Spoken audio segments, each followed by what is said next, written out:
So in the last video, we ended up setting up our um, table view controller, and we added, we pretty much tied this to the code using some of our attributes.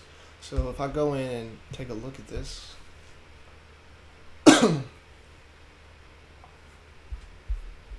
we should see that these are broken down into parts, or what we call cells. So this is 1 cell, 2 cell, 3 cell, 4 cell, 5 cells. And that's what we would consider this as a table view. So let me get out of my simulator here. And let's go to our table view controller.swift. And let's take a look at some of this code that is set up. So this is our table view controller. So any code that we'll end up adding an array up here pretty soon, but we'll end up doing that in the next video. But what I want to do is I want to come down here where we have this override function number of sections and this override function that says number of rows here.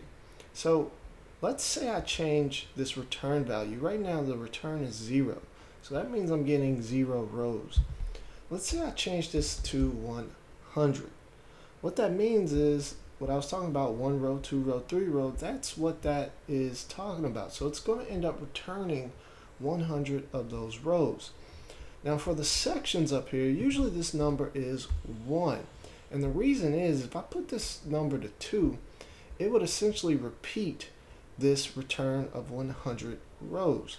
So essentially I would end up having 200 rows there. So usually this number is 1 because you don't want to really repeat it. Now there may be times that you may want that to happen, but for us, we'll keep our return at 1 and we'll say 100 rows.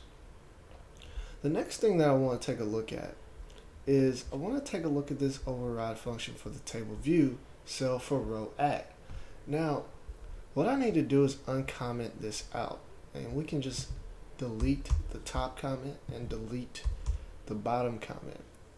And what it's asking for is a reuse identifier, and we need to change this.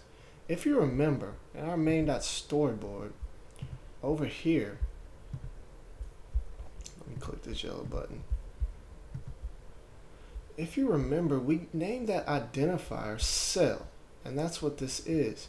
So we need to actually put that in the code and tie it to our code sheet. So back to the table view controller, what I'll do is for this reuse identifier, let's go in and change this to cell. Alright, so we got that set up. And then the next thing, it says configure the cell. So this is what I want my cell to actually show.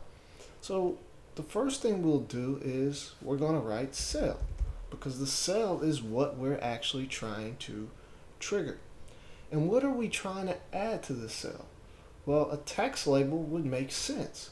So let's do a dot notation and let's say text, and you'll see label is already set up. And what about this text label do I want to change? I want to change its text. Alright? And we're going to set that equal to a string, and we'll just call this test. Now, we're going to get an error, and it's going to say value of optional type.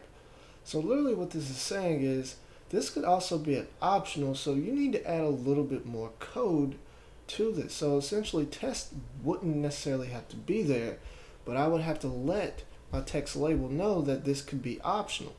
So in order to fix this, you could click this and it would actually give you like an autocomplete that says fix.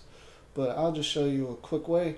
Let's just put a question mark after text label, and you'll see that that error goes away. So if I go in and I hit play here on my simulator, we should see test on every single row, at least for 100 cells. And if I just click and drag down here, there it is. It's set up. So in the next video, we'll add an array that will actually help us add what we really want here.